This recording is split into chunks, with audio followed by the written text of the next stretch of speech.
jja mu kinnya n'atutuusa ku mmeeza y'emu ng'ekibiina kye bayita Diamond Ensemble. Kale nno etandika okweyiya, tetwali nga bwe mutulaba kati we are faded. Twali baana empoomoolo. Kato was 1 year ahead, it was 24, it was 23. Okay, same my realm. Never young, tukoze ekibiina ekyo. Conrad, njagala olugero lwange luno n'abali wano batabani bange abayimbi, abaana abato, bashamimu, baani.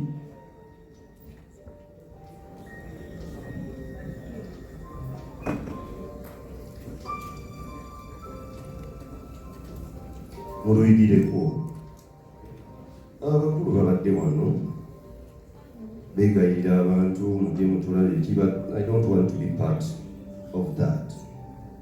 Situjja kubegayirira kujja kutulaba. Conrad, tetwegayirira abantu kujja kutulaba.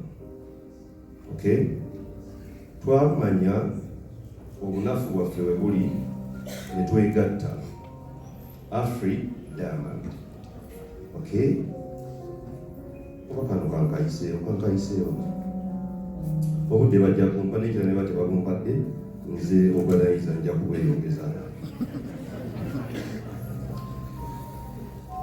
Twafuna omukisa okutuwa Bad Valley Theatre. Mwenna mubiwulidde, amazzi Mariam yabinyumiza Jowabe to Bad Valley. That's not how we got to Bad Valley. Sarah mukasera genda nayogera ne deputy master yaliwaawo n'atuwaawo, but twagala okufuna sente ezitujjamu tukole ekifo ekyo, naye nga tetuzirina. Naye nga tulina emizannyo gyaffe gye twafulumiza, nga tulina akafubutuko, tulina order. Unfortunately nga abaana abamu be bazannye n'abalala be bazannye eri. Kati nga booking tebazituwa, abakulu abamu bali wano batudde nga bazitumma.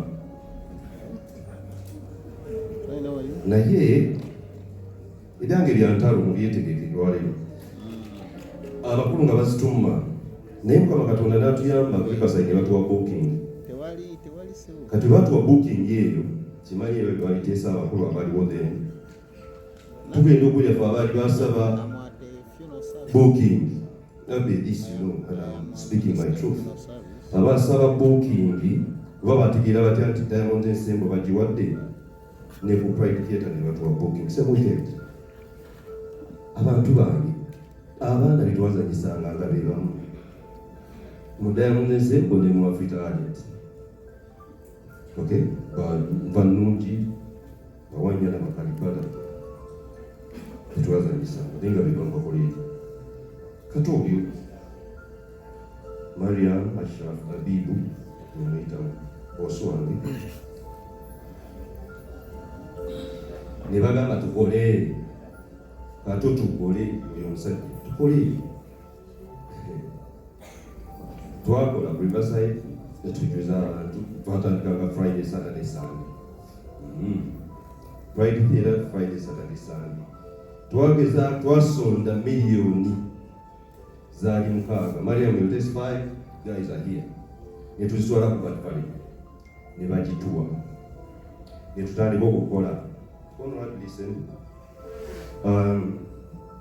Ojja kusharinga ne batabani baffe. Fadeo yandi badde atuddawo naawe dalwa mukibi taliibwa asoma Uganda. Batabani baffe Trevalation bali badde batuddawo naawe. Tubatendeka kusoma bino byatulema ojja bikolamu. So listen well. Netufuna sente, netufuna amaanyi. Bano abakyala abaami ba Diamond Ensemble bajja n'emizannyo gye bawandika wa Mwami Ndugwa, engabo yaddako ne omuyaga mu makola. Thank you so much. Ne tukwata emizannyo egyo. Ashirafu oyo n'akola receipt nga tugaba tiketi zaweerere. Netujjuza abantu nga tunoonya batutegeere, nga tunoonya balabe creativity yaffe, nga tunoonya balabe uniqueness yaffe. Baana bange abali wano, that's what we must look for. Creativity, uniqueness. Okay? Kwegamba ekikufuula ow'enjawulo kye twali tunoonya nga Afridamu. We achieved that. Kyatufuula ab'enjawulo. Njagala mbategeeze nti mu myaka 6 we were successful. Twatandika 94, right? 98 twali tukola All Stars 98 eyazannya omuzannyo gwe bayita peneketia, and everything was glorified. We got the money, we got the fame, the cars. Waliwo omusajja nga bamuyita kiwa asugula motoka wano mu kibuga, emotoka empya bwazireeta awa Mariam nampa ne tuvuga, abantu bagamba mpange eyo. We were successful. We had the money. Unfortunately, we were young. Maybe the body was, but the brains were not ready. Okay? That fame, Jemulina, Sima Mutabani wange Kenzo yazze wano. I want to address them. Kenzo wange, thank you for coming. I want to address you young artists. The fame, Mwawira olugero lw'aba Abbas, are breaking up. How was it similar? African, I'll break up. But abasinga abaliwo, you know the stories. We were there. Okay? We got the money. Fetwali to negotiate ne Greenland Bank. Ngekina kutuwala onindo sente tezali ebiseera ebyo miliyoni nga 3.5. Nga tugenda kugula wali ku Lubaga Road twandistinga ngawo ne Kato, because tutwali twepushinga nakigo jo bakatuyangamba twegendereze abasiraamu abo tetulina okwerwanako nga ffe abanga tuli kyababiri.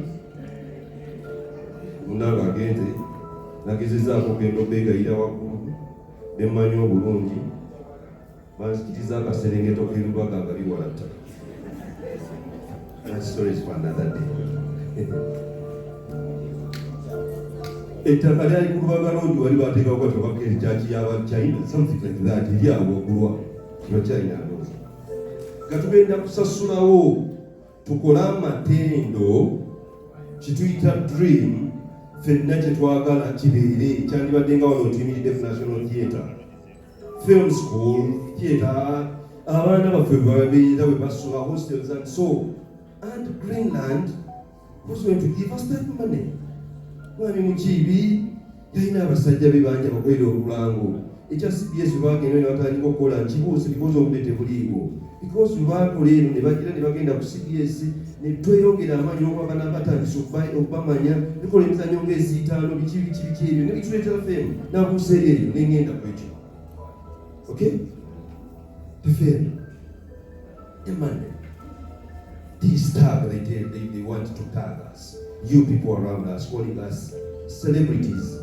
Because somebody will let you stage, negotiate Molosi Bazimu, Wazis, Gagenda put the Yewaka, Katana Nemi Gagenda Kuya, and then you're celebrating what? Celebrities. Bazimu what? Twabizimba. Okay? Ekintu ne kyabika olw'ensonga zemumanyizimu. Gye bakuliriza ensonga ya Mariam and John. But ensonga emu tekutula. It was frustration. Nkunyonnyodde twali tuhitinga eri waggulu. Our dream. Okay? Ne twaliko okwemanya nze ndeeta abantu. Bano abantu batajja mu theatre bawingira ku stage. Ng'abantu bakuba engalo for a minute. Netandika zikayanirako backstage. They are here. Ani asinga. It becomes a problem. It becomes a competition. You competing for for excitement. Let me call it excitement. And our dream fell apart. The man had a communion day. We broke up. It was bad. But it was gradual.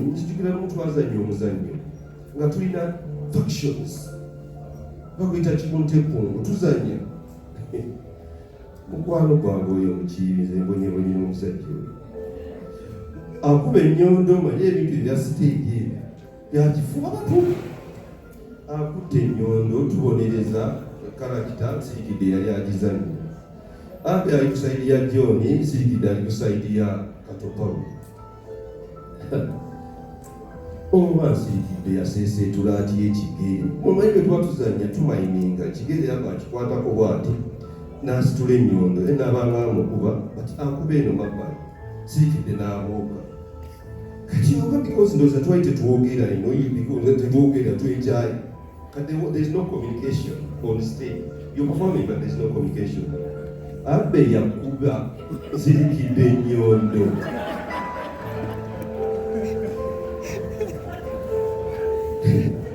Yakitegeezezza tuve wano.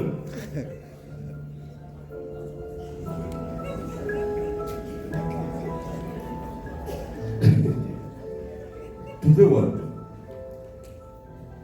The dream tuve wano egenda. Ne bavaawo. Naye tebasooka novaawo. Twayawula myezi. 6 Jeffrey, 6 Diamond. Okutuusa bye baakola ne bagenda. Naffe ne twerwanako ne beerwanako. Ye ensibuko gye nja okunnyonnyola ku maaso. Just give me time, my baby. I want to hear this. Ye ensibuko eyo. Etunyona siyambe akati kumwebiri no mbuuka. Ne bagenda bakakoze zikupa theater byakoze biki ebyo. Tewayagala kumanya lugero lwabwe tewali. Entalo mu kibuga mwezi ffe tuwagira Abe ffe tuwagira Kato. Abe agenze ne John ye yamugye mubende wa Damiano afa naye. Bakola kaliisoliiso Abe banyumiza kulo olugi lwa studio nawo ne batandika. Gwe baggala nga bafulumye ne baalika. My defender, Mr. Mchiri. Okay? Amaanyi ne gabanga gakendeera. Bafaani tuba tutuddemu ng'ekyajja nga bali tekikyawera. Okwegatta amaanyi nonja kinyonga naye nga mukwegasisa magezi.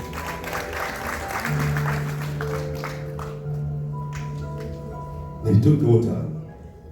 Technology atandise okujja fortunately maybe for us are coming back, maybe unfortunately for theater. Mr. Mchiri was lamenting. It's technology. Technology came. Kati asobola okubeera ku kitanda kye n'alaba bye tukola. Kati lwaki omugaka ajje mu theater? We must do ekyo ekyenjawulo ekibaleetawa. Not lamenting. Stop. Okay? Stop. Please, we are not beggars. We are creators. We will use what God gave us. And it will pull you back. Conrad, you will pull them back to where we wanted them to be. With Trevor, with Sean, with Fadel, with Sean. This is my message to you. And don't listen to me. But my guys, my boys, young girls, Kenzo Magami, Washamim, Wanamuyumba, listen. Now, because this is our listen. Technology comes. When we're negotiating a deal with Celtel, because we need Airtel, we need quality to Balangi. And the same is the goal. What so is a sente nyingi, ngatuino watu waka ngatuino kwega. Mwami chibuka bamugambi twayagala costume y'abama ngakubira. Na waliwo sente wano na biki kijomanyo otumplaninga. Onosobola okuzanya ne Kato. Byali bingi. Kato yali nfanfe nnyo wandagiro. Tebamalibanga teboogera bikozo. Yeah. Okay? Okiba ne kanze no Paulo simulinaako mutawaana mukwano gwange muganda wange bw'aba yanyiiga kuyogera naye ndowooza nayogera ne Paulo. So we set up a meeting. Wakibuka yalina office ye ku Pride Theatre nga yina olukuubo luwanvu. We yatuwa meeting ndowooza 10 ndowooza nze nasooka okutuukayo nga baagala nze ne Kato tusooke ffe twesuutinge then abalala bakole ki bajje. Nentuula kakati oba nali njagala kukola ki? I don't know. Tudde mu office ya Wakibuka but I wanted to get out. Bwenfula Wakibuka yali akola design ya office ye oyingira bwoti n'owetanga kino gya mu office ye Pride Theatre. So nfuluma wenti ngenda okutunula ajja. Is the man here? Nabagambye wali ti wetwakabwana yagamba oyo naye bwajjawo ati nagamba gwe John oli otya? That's what you get after more than 10 years fighting, after more than oluyimba olwagambye ekisolo kye bayita omuntu abamu bagamba baluyimbira ffe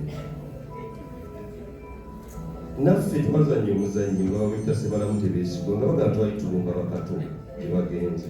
Mubimanyi mu aba music ono ayimba kino n'oyimba ki and the audience creates a story. Kijomanyi naggwa ne tuzanya ne twegatta bintu bitabuse ye tetandise okugenda ng'ekya. A dream, Conrad, mark my word. This man had a dream, we had a dream. Ye mutawanya. Ye theatre gye nabagambyeko wa Martin Road. Ye akirowooza agenda mu maaso nakyo. The man name here before us. Kwe kustandika okufuna ebizibu bya ssente yeetaka alina dream ze kifuba nga bwakitwala amabanja gamutawaanya and so saagala tujje theatre, saagala tujje entertainment, saagala tujje industry eno ku politics wa Uganda nebigenda maaso. Nabanyonyodde ekya Greenland Bank twali tugenda kufunayo theatre, entertainment tegalangako Greenland Bank. It's the government and their policies that they try to get over the state. Okay? It's not theatre, they want to pay. Kato n'atoba. Okay? Naye Kato agenda okulaba nga waliwo abevuluuja abatuddeeyo. Mukwano gwaffe guzeemu batuddeeyo bansereko babeera mu palamenti eyo ne kino olugendo lwa Kato oluyingira mu palamenti era olukungaanyiza mmwe era oluleese ebivu lwe mutundwe oluleese buli muntu kwa Uganda konna nga tukatadde wano mu ngalo kali mutundwe lwe lugendo lwa Kato Lubwama. Bwe yali agenda mu palamenti ne mugamba Kato ositula ebigere n'otandika okwesimbawo abe we testify tuddayo gye twava nze sikukkiriza kugenda mu ebyo. I will give you 5 key points when I'm ending. Let this be the keynote speech. I want to address this young generation of artists and creators and give them hope. Okay? And ignore side, this side, and do so side. Just drive on. Okay? Kato n'agenda mu parliament ne mugamba Kato ngenda kuddi campaigninga. Bwe yatandika Solida TJ bambalira nnyo kombati eza radio ezo people power yazirituunuka tukwate ze beewaaniramu ne mugamba tugenda kutabuka Kato tuddayo. Kato ye ng'agenda the excitement of people, the excitement of politics. Tumanyi politics kyaleeta. N'agenda Kato wange era yagendera ddala. Namalayo emyaka gye agenda nga bamulayiza babiri bagenda. Nze nga dream yaffe teyaliyo, teyali byabufuzi. Saagenda. Saayogera na Kato for 5 years ng'ali eyo. I think there was a one singa akyali parliament baali bamenya theatre ye wali ku luguudo oluli Hon Kampala roni yakubira muganda we theatre bagitwala for theatre n'engenda n'egatta ne Kato just to stand by his side yajja ne Hon Kato Lubwama